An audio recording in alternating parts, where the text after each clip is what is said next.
Okay, let's dive into one of the trickiest challenges in any relationship.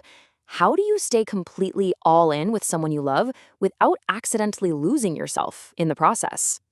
I mean, has this ever happened to you? You start a new relationship, you're vibrant, you're independent, you have your own thing going on, and then a few months or years later, you kind of look up and have this sinking feeling of, wait, where did I go? If that sounds familiar, you are so not alone, and I promise it's not some kind of personal failing. A lot of the time, this feeling shows up in what experts call the push and pull dynamic. You've got the pursuer who craves connection and wants to talk things out right now. And that energy can make the other person, the distancer, feel totally overwhelmed and need to pull back for some space. The more one chases, the more the other retreats. And you end up in this really exhausting, frustrating dance. So why on earth do we get stuck in these patterns? Well, it's not because you picked the wrong partner or you're just bad at relationships. It's actually a super predictable pattern. And understanding the psychology behind it, that is the first most important step to actually changing it.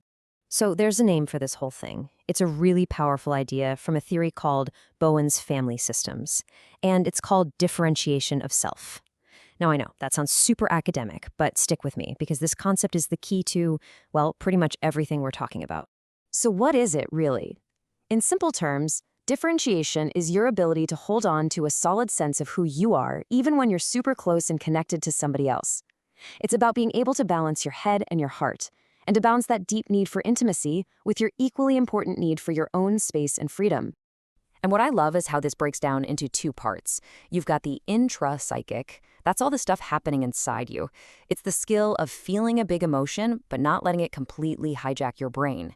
Then there's the interpersonal part, how you are with other people. It's about being able to love someone with your whole heart without your identity just dissolving into theirs. So what happens when our differentiation is kind of low? Well, that's when we risk falling into a really common trap that psychologists call a fusion fantasy. Therapist David Schnarch just nails it with this quote.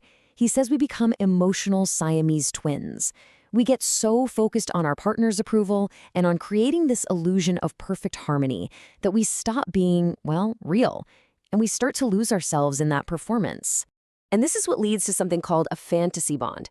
It's when the relationship is more about the idea of being a couple, the routines, the roles, saying we, than the actual substance of two separate people connecting. And ironically, when you operate as one single unit, that's often when you end up feeling the most lonely and disconnected. And listen, this isn't just some fluffy idea. It's backed by solid research. This chart might look a little complicated, but the takeaway from the study is incredibly simple and powerful. Basically, the arrows show that the higher your level of differentiation of self is, the stronger your sense of me, the more warmth and satisfaction you'll have in your relationship. The science is clear. A stronger you makes a happier us. Okay, so here's the really good news. Differentiation isn't a personality trait you're just born with. Not at all. It is a skill, and that means you can build it. So let's get into the practical stuff. How do you actually do that? Here is a 4-step toolkit you can literally start using today.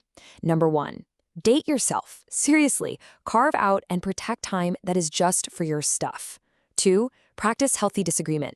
It flexes your differentiation muscle every time you can calmly say, I actually see it differently. 3, be decisive. Stop the whole, I don't care, what do you want thing. Make small choices, even just about what's for dinner. And 4, pay attention to your resentments. That feeling is like a giant flashing arrow pointing right at a spot where you're not being true to yourself out of fear. Okay, now we have to talk about boundaries, because they're a huge piece of this puzzle. But, and this is so important, not all relationships need the same kind of boundaries. This is where a lot of the advice you see online can really steer you wrong.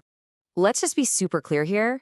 A lot of that rigid, hardline boundary advice you see on social media, never explain yourself, just cut them off, that's designed as a survival tool for toxic or abusive situations.